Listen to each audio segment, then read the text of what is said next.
Priscilla Nwikpo is an award-winning media personality who is as engaging and entertaining as she's thought-provoking in her presentations and interviews.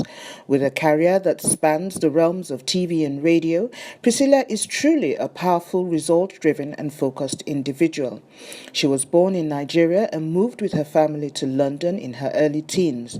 It was a move considered to providing the best of both worlds.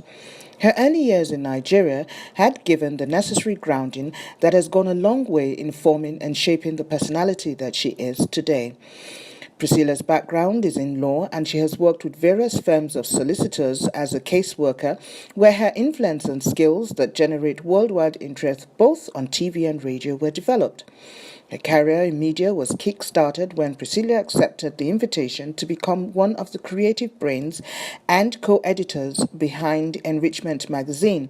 It was a move that paved the way for Priscilla as a commentator on radio and a personality on television.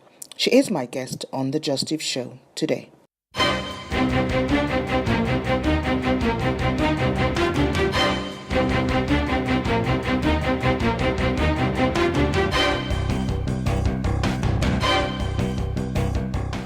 You're welcome back. This is just the Just Eve Show, and I have as guests in the studio with me a lawyer, right, turned broadcaster, who is telling us her journey of how stubborn she was. Forgive me for using that word, but there's no other word I can use. I wouldn't call it stubborn. Well, what else? What else is it? Well, it was like, okay, you were rebelling. Well, yeah, sort of. Yes. Yeah. Okay. Now you started the TV aspect of You Decide. Is that that's it? And you've gone on to do so well. This is somebody who says she has no idea about politics, and you've actually become a bit controversial with some of your views. Yes. Right. Recently we had this issue. Well, I'm going to bring back your legal whatever into about some judges. Yes. In Nigeria. Yeah. Just briefly, what are your thoughts on? Well, you know, I believe that if the judges are corrupt, deal with them. But I think we must not ignore due process. Due process is there for a reason. My concern and my worry with this administration is that we've seen so many headlines of this one is corrupt, that one's a thief, they stole this amount, they did this, they did that, but no convictions at the end of the day. And I don't think Nigerians are, you know, interested in the headlines. If we're going to, corruption is not going to go out of our system if we don't actually convict people for the wrongs. It's not enough to break down somebody's door at 1 a.m. In the name of I'm fighting corruption, and then you release them the next day and that's the end of it. That for me is a colossal waste of time and money of the Nigerian people. You know, due process, get all the evidence together. One of the biggest problems that the EFCC, the DSS, and all of these agencies in Nigeria have is that they don't seem to follow due process and gather the evidence. You would find that in previous administrations, they've gotten to court, and most of these cases have been thrown out. Why? Because they didn't follow due process. They didn't do what they were supposed to do. Okay. I just wanted to hear you talk politics that you said you know nothing about. Let's come back to broadcasting. Now, you've won a couple of awards. Yes. Yes. Could you just name a few for us? Oh, God. I got the Media Woman of the Year for Women for Africa 2014. I also got the Media Personality, I think it was, C-Hub. I also have... I was amongst 100 Nigerians that are making a difference by the African Achievers Award. I have, there was a... Okay, there are actually so many. But well done, congratulations. That's very, very good. And I'm sure by the time, you know, when you were starting out on this journey, you had no idea that, how many years down the line? Is it 4, 5, 6 years down the line? That 5 years down the line, yeah. 5 years, yeah. That you'll be here. No, I mean, don't forget, I had no plans to be down this road. So So it's all a nice surprise. Yeah. Okay. And now, talking about your foundation, what you said you want to help people who don't have a voice. You know, Yeah. how did that come about? Is there any particular thing that happened in your life or an experience you had that made you say, I want to set this up? Well, you know, as I said earlier about my having the best of both worlds, growing up in England, I realized that being here, I was able to you know, just be me. I had a voice. I could say what I want to say, and I could, you know, there were so many, yeah. And I thought back to Nigeria, and I thought back to where I was coming from and what I saw around me. And I thought, you know, I could give something back.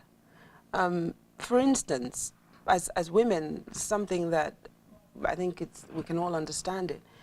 As I was growing as a young woman, I got my first letter, I think, at the age of 18 or something. I must attend my doctor's for a smear test. I had no idea what that was all about. And then I had to make an appointment and go and see my doctor. And we do the smear test, and it happens every 3 years. Now, and I thought to myself, who in Nigeria writes to who about a smear test?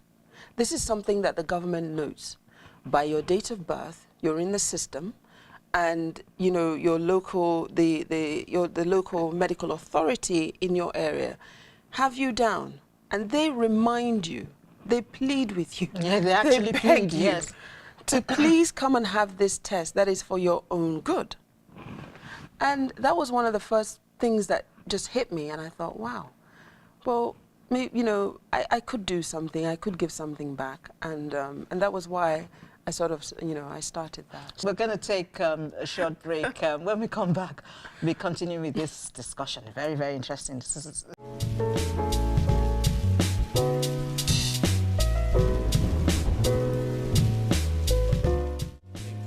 None of that to matter. What matters is, can you get to the very top? In marking the end of Black History Month, Prime Minister David Cameron visited a number of venues in the West Midlands. At the Drum in Birmingham, he was shown some paintings by the Chief Executive Officer, Charles Moore. He also had a brief chat with some of the artists whose paintings were being exhibited.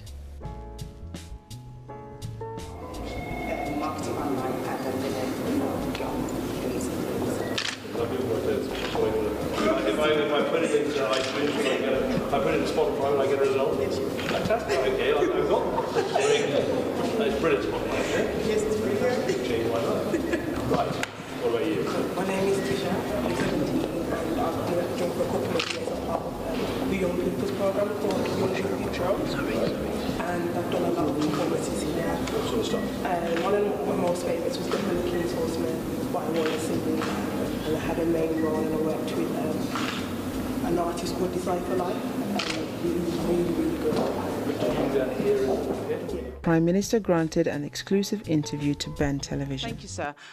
Given that it's Black History Month, what are you satisfied so far with what your team has done, and can more be done to encourage more Black history?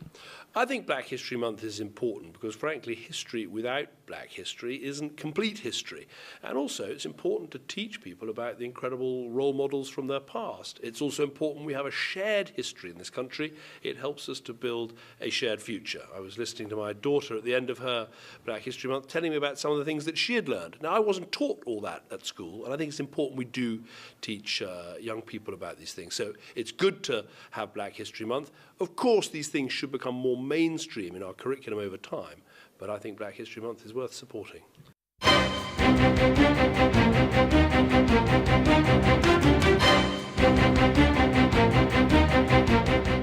And not only that, but to also direct people as to where they could go for help, and also to tell them about, I mean, we were meeting people that were HIV positive and had no idea what it was or how it can affect those around them.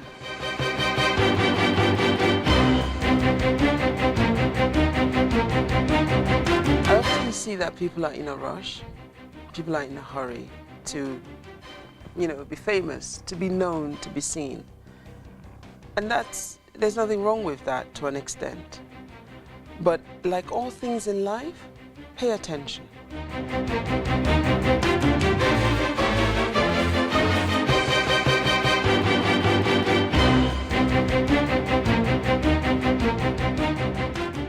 What do you do specifically in helping?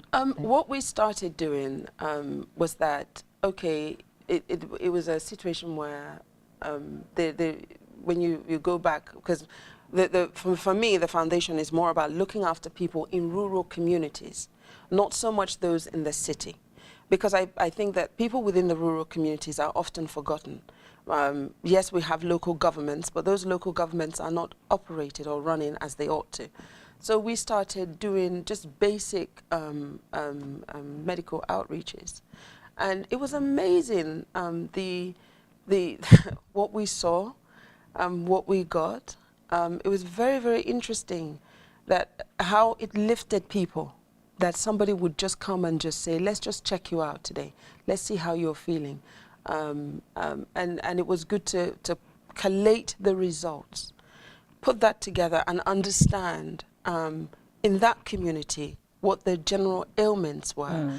And not only that, but to also direct people as to where they could go for help. And also to tell them about, I mean, we were meeting people that were HIV positive and had no idea what it was or how it can affect those around them. And so there was also the aspect of being able to give education.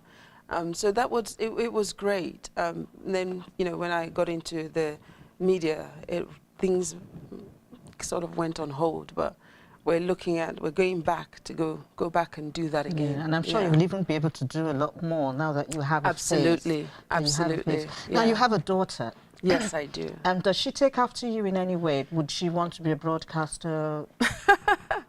Well, you know, one thing I did observe about her, you know, from a very early age is that she's very analytical, and she's a smart girl. But then, you know, she has my blessing to make her own choice. Okay. I'm only there to guide her, to say, well, if you're looking to this, it gives you more options. We speak a lot about options and, you know, making sure that we set ourselves in that place where we have options. Okay, I want to ask you now, as a broadcaster, you've been in the industry for, you know, not as long, really, you know. Do you have, how do I put this now? What do you think about the young, upcoming broadcasters? What do I think? Who want to get, well, who crave for, how am I going to put this? Crave the fame and all of that. You know, what I would say to people is this, and I see it.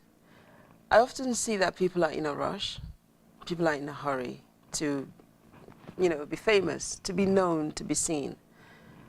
And there's nothing wrong with that to an extent. But like all things in life, pay attention. When I came in, there were a lot of questions I didn't ask. There were a lot of things I didn't do. One of the things I will say that I did was that I just turned up. If they said to me, are you available tomorrow to go to Ouagadougou? I would turn up, ready with my passport to go to Ouagadougou. I didn't ask questions of, oh, how much am I going to get paid or who would it? And that I found helped me. Because of my availability, it was easier for me to be, they were more ready. Okay. To say to me, Priscilla, can you go here? Priscilla, can you do this? Priscilla, can you do that? Because I was more available. So for the younger people that come in, I will say take your time. Learn, you know, be available and be prepared to learn. And just, you know, because we all have our moments. We all have our day, we all have our time. Your time, your moment, your day will come. But if you're in a hurry for it... Okay, let me cut you there, because you actually need to say what you're saying now. Say that into this camera. Okay. Yes. Your time, your moment, your day will come. So don't be in a hurry for it, because sometimes when we rush for it, you either miss it by going too soon into it or by coming afterwards. You don't want that. Just take your time, but you need to learn. Very, very important. Sometimes the people that teach you the most and the best are not the kindest of people either. No, they're not. No, I can testify to that. You get me. Yeah, so, I would, for all the young people out there that want to get into it, once that door of opportunity is open to you, just take your time and learn whatever is before you, and you'll be the best. Okay, we have to go in a minute. Where do we see Priscilla in 5 years? Oh my God. In 5 years, we hope to see Priscilla perhaps pioneering something new, teaching others, encouraging others that are coming up, opening doors for others if we can, whatever it is that we can do to help humanity and for those that are coming into the industry. If we're still here, if God hasn't sent us somewhere else. Where's God sent you? God is not sending you. But whatever anywhere. we've gathered here, we will certainly pass it on. Yes, definitely. Yeah. That's nice. Thank you so much, Priscilla, for coming on the show today. But just one last thing. I normally give my guests either a challenge or I throw a surprise at them. I've searched and searched and searched. What challenge can I give Priscilla? And I've not been able to find any. Are you serious? Yeah, which means that you're a very strong woman. so instead, both of us, you and I, we're going to have a spa day out. Okay. How does that sound? When? How soon? That would be fantastic. Yes, we're going to do that. Oh, that's We're going great. to do that. Thank you so much. Can I give you a hug? Oh, please. Thank you. Thank you. Thank you. Thank you for having me. Thank you. Well, that's our show for today. I've had so much fun with my good friend Priscilla on the show. I'm sure we're going to do this again sometime soon. Until then, I remain Evelyn Obaho. Goodbye and God bless. It was absolutely catastrophic. Priscilla and Nwikpo, you're nodding along to that. I am, because I agree with it. The structural programs didn't work at all. And I think what these institutions failed to take into account at the time was that the world is moving forward. Having somebody like Dr. Obi within the organization, I don't think she would have had the necessary liberty to be able to make huge changes. But it is true to say that today, the World Bank and the IMF are starting to move towards changes because the world is changing. Everybody's becoming more alert. The age of the internet makes us all very, very informed. And if we want that information, we will find it, so they can no longer hide. Okay, let me ask you this, Obi. If you were given a magic wand to wave over the World Bank and the IMF, what would you change to make it work better in the interests of Africa that you weren't able to do when you worked there? I will define an exit date for them. Define an exit date for those institutions? Yes. Okay. I did say to my then boss, President Zolik, that if we defined an exit date when everybody would be out of the door because the World Bank and the IMF is done with, it would put pressure on us to succeed at everything.